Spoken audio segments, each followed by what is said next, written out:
2025 সাল, তবুও এই রাস্তা দেখে মনে হয় যেন সময় থেমে আছে। এটা কোনো প্রত্যন্ত গ্রাম নয়, বরং একটি ক শ্রেণীভুক্ত পৌরসভা। আমাদের এই দুঃখ দুর্দশা দেখার মতন কেউ নাই। 3 দশকেরও বেশি সময় আগে ক শ্রেণীতে উত্তীর্ণ হলেও এই পৌরসভার কয়েক হাজার মানুষকে এখনো কাদামাটির রাস্তাতেই চলাচল করতে হয়। আমরা সিরাজগঞ্জ পৌরসভার মধ্যে বসবাস করি, অথচ মনে হয় না যে আমরা সিরাজগঞ্জ পৌরসভার মধ্যে বসবাস করতেছি। এটা মনে হইতেছে যে চর অঞ্চলের কোনো জায়গায় আমরা এখানে বসবাস করতেছি।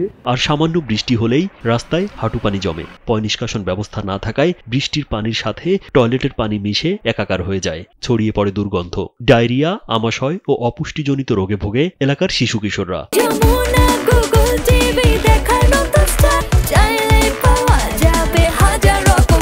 বিয়ারাঘাট, ঘোনাপাড়া, চাকলাপাড়া, মোরগ্রাম এই সমস্ত এলাকা যখন ভেঙে যায়, তখন এলাকার নিঃস্ব মানুষগুলা এখানে এসে তারা অস্থায়ীভাবে শেল্টার নিয়েছিল, আশ্রয় নিয়েছিল। তারপর থেকে এদের দুঃখ দুর্দশা তো বলে শেষ করা যাবে না। বৃষ্টি নামলে পায়খানার পানি সব মিলে এক যায়, মানে একবার বিজিগিচ্ছি হয়ে যায়।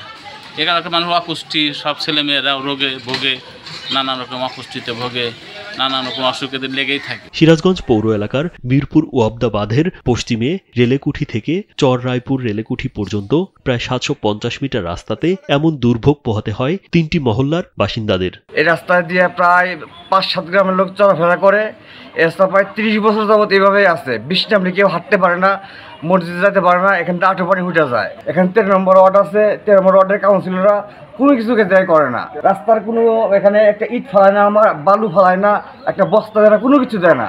স্থানীয়রা জানান, কাঁচা রাস্তা হওয়ার কারণে শুকনো মৌসুমেও এখান দিয়ে চলাচল করতে পারেন না তারা। আর বৃষ্টি হলে তো পায়ে হেঁটেও চলা যায় না। বৃষ্টি হলে রাস্তা বরাবর রাস্তায় পানি হয়, বাচ্চারা ওই রেলের মধ্যে পড়ে যায়। প্রত্যেকদিন এরকম সমস্যা হয়। রোহিঙ্গা যাচ্ছে, রোহিঙ্গার আমরা মনে করেন যে কারাগারের মধ্যে আছে। এ বিষয়ে ঊর্ধ্বতন কর্তৃপক্ষের সাথে আলোচনা করে এই কাজটি কিভাবে করা যায় সিদ্ধান্ত নেওয়া হবে বলে জানান পৌরসভার নির্বাহী প্রকৌশলী মোহাম্মদ নুরুন নবী সরকার।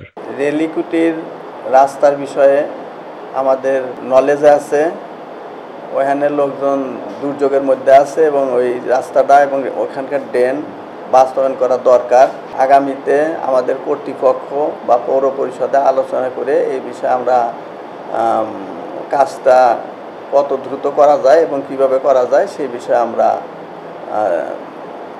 সিদ্ধান্ত নেব। দ্রুত এই রাস্তা ও ড্রেন নির্মাণ করে অবহেলিত অঞ্চলটির নাগরিক সেবার মান বৃদ্ধির দাবি স্থানীয়দের। রাজীব বিশ্বাস, কালবেলা।